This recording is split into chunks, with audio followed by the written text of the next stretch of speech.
Hi fame, welcome to cricket four channel. So இந்த வீடியோவில் நம்ம எதை பற்றி பார்க்க போகிறோம்னா, வர ஓடிஐ சீரிஸ் சவுத் ஆஃப்ரிக்கா கூட ஓடிஐ சீரிஸ் நடக்க போகுது. ஸோ அதில் யார் கேப்டனாக இருப்பான்றது ஒரு பெரிய பெரிய கொஸ்டின் மார்க் இருக்குது. இன்னும் ஸ்குவாட் அனௌன்ஸ் பண்ணல. ப்ராபபிள் 15 உங்க எல்லாருக்கும் தெரிஞ்சிருக்கும். அப்படியே ஆஸ்திரேலியா சீரீஸில் ஆடினவங்க தான் மோஸ்ட்லி இதில் இருப்பாங்க. கேப்டன்ஷிப் ரோஹித் சர்மாக்கே திருப்பி போக போதா ஒரு பெரிய கேள்வி இருக்கு. நம்ம முகமது கைஃப் கூட சொல்லியிருக்காரு, கண்டிப்பா பிசிசிஐ ரோஹித் சர்மாக்கு ஆஃபர் பண்ணாதுன்னு சொல்லியிருக்காங்க கேப்டன்ஷிப். பட் ரியாலிட்டிவா நம்ம பேசுவோமே, ரியாலிட்டி படி பார்த்தா ரோஹித் சர்மாக்கு கேப்டன்ஷிப் கிடைக்க ஐ திங்க் 90% வாய்ப்பு இருக்கு, 10% வாய்ப்பு இல்லை. எதனால நான் சொல்றேன் பார்த்தீங்கன்னா, அஃப்கோர்ஸ் நம்ம ஸ்ரேயஸ் ஐயரும் இன்ஜுரி அண்ட் நம்ம Gill one of the worst captain சொல்லலாம்.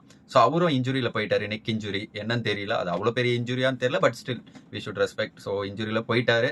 ஸோ இதுக்கப்புறம் யார் கேப்டன் பண்ணுவா இந்த த்ரீ மேட்ச் ஓடிஐ யார் பண்ணுவான்னு பார்த்தீங்கன்னா, சரி நம்மளே ஆப்ஷன்ஸ் பார்ப்போமே.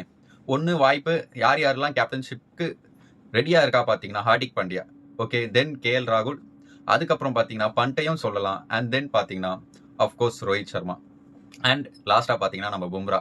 ஸோ இந்த 5 கேண்டிடேட் தவிர வேற யாருக்கும் கேப்டன்ஷிப் போக வாய்ப்பு இல்லை. ஸோ அதில் 90% என்ன பொறுத்த வரைக்கும் ரோஹித் சர்மா. எதனால நான் சொல்கிறேன் பாருங்க லாஸ்ட் வரைக்கும். அண்ட் தென் மீதி 10% இவங்க 4 பேருக்கு யாருன்னா ஹார்திக் பாண்டியா. ஃபர்ஸ்ட் ஹார்திக் பாண்டியா எடுத்துப்போம். ஸோ ஹார்திக் பாண்டியா உங்களுக்கே தெரிஞ்சிருக்கும். கில்லு எல்லாம் எப்படி சொல்றது, ஒரு வைஸ் கேப்டன் பொசிஷன் கூட கொடுக்கல கில்லுக்கு, டைரக்டா கேப்டன் ஆக்குனாங்க. பட் ஹார்திக் பாண்டியா மோஸ்டா வைஸ் கேப்டனா இருந்தாரு. நம்ம ரோஹித் சர்மா இருக்கும்போது, கேப்டனா இருக்கும்போது ஆக்சுவலா ஃப்ராங்க்லி ஸ்பீக்கிங் ரோஹித் சர்மாவை ரீப்ளேஸ் பண்றது ஹார்திக் பாண்டியா தான் இருந்துச்சு ஒரு காலகட்டத்தில். அப்படிதான் இருந்தது. பட் அது டோட்டலா டர்ன் ஓவர் ஆயிடுச்சு, என்னன்னு தெரியல. ஸோ ஹார்திக் பாண்டியா ஒரு நல்ல கேண்டிடேட். அண்ட் தென் அஃப்கோர்ஸ் பும்ராங்க. ஸோ இது மாதிரி ஒரு 2-3 சீரீஸ்லாம் பும்ராவால் கண்டிப்பாக பண்ண முடியும். பிகாஸ் பும்ரா கண்டிப்பாக ஆடுவாருன்னும் போது அவருக்கு கேப்டன்ஷிப் கொடுக்கலாம். டெஸ்ட்லேயே கேப்டன்ஷிப் கொடுத்தாங்க, ஓடிஐலாம் சொல்ல தேவையில்ல. ஸோ தாராளமாக பும்ராவுக்கு கொடுக்கலாம், டெஸ்ட் பண்ணலாம். பிகாஸ் ஒரு 2-3 series or 2-3 match Bumrah captaincy கொடுக்குறதுனால ஒர்க் லோட்லாம் மேனேஜ் பண்ணலாம் அப்படியும். ஸோ பும்ரா ஒரு நல்ல கேண்டிடேட் என்னை பொறுத்த வரைக்கும் சொல்லுவேன். அண்ட் தென் கேஎல் ராகுல். கேஎல் ராகுல் அண்ட் சேம் தாங்க, இந்த ஹார்திக் பாண்டியா ஸ்டோரியும் கேஎல் ராகுலும் சேம் தான். ஸோ 2 பேர் தான் நெக்ஸ்ட் கேப்டன்ஷிப் ஃப்ரண்ட் ரன்னராக இருந்தாங்க. பட் என்னன்னு தெரியல, அப்படியே உல்டாவ் ஆயிடுச்சு, கில்லுக்கு போயிடுச்சு கேப்டன்ஷிப்.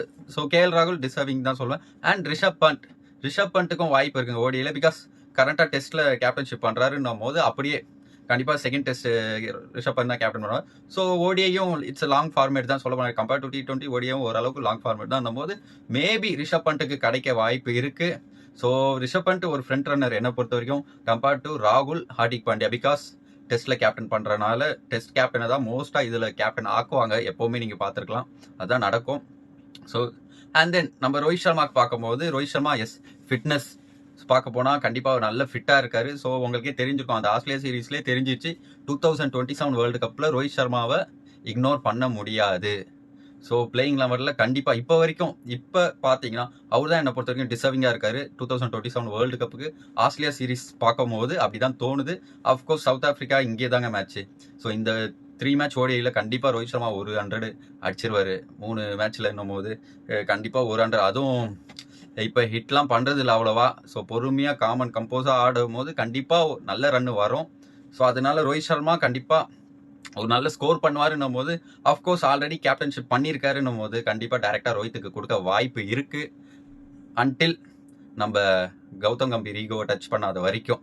ஸோ கௌதம் கம்பீருக்கு ரோஹித் சர்மா கேப்டன்சி வேண்டான்ட்டு அவர் மைண்ட் செட்டில் இருந்தாருன்னா மேபி ரோஹித் சர்மாக்கு கிடைக்க வாய்ப்பு இல்லை. அதர் தன் தட் கௌதம் கம்பீரும் அக்செப்ட் பண்ணாருன்னா maybe Rohit Sharma as a front runner